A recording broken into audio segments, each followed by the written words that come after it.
Hello everyone, আসসালামু আলাইকুম। আজ আমি তৈরি করব টমেটো সস। বাজারের কেনা সসের থেকে বাসায় সস বানিয়ে খাওয়াটা আমি বেশি পছন্দ করি। তাই ইফতারে আলুর চপ বেগুনির সাথে খাওয়ার জন্য এই সসটা আমি তৈরি করব। প্রথমে টমেটোগুলো ভালোভাবে ধুয়ে নিয়েছি। তারপর টমেটোগুলো কিউব করে কেটে নিলাম।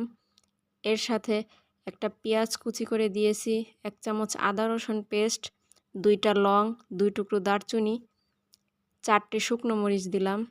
সাথে হাফ কাপ পানি দিয়ে সিদ্ধ করে নিব। এখন আমি ভিনেগারের সাথে 2 চামচ কর্নফ্লাওয়ার গুলিয়ে মিশিয়ে নিলাম। এক্সট্রা আর কোনো পানি দেওয়ার প্রয়োজন নেই। এই তো আমার টমেটো সিদ্ধ হয়ে গিয়েছে।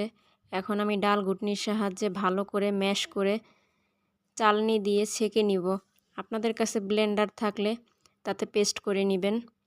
এই তো স্মুথ একটা পেস্ট তৈরি হয়ে গেল। এখন প্যানে ঢেলে দিলাম।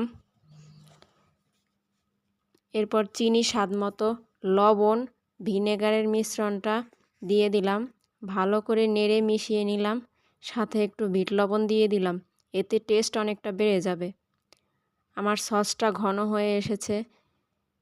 একটু চেক করে নিচ্ছি পানির ভাব আছে কি না। এখন আমি চুলা থেকে নামিয়ে নিলাম। এটি ফ্রিজে রেখে 1 বছর সংরক্ষণ করে খেতে পারবেন। আমার ভিডিওটি ভালো লাগলে লাইক কমেন্ট করে পাশে থাকবেন।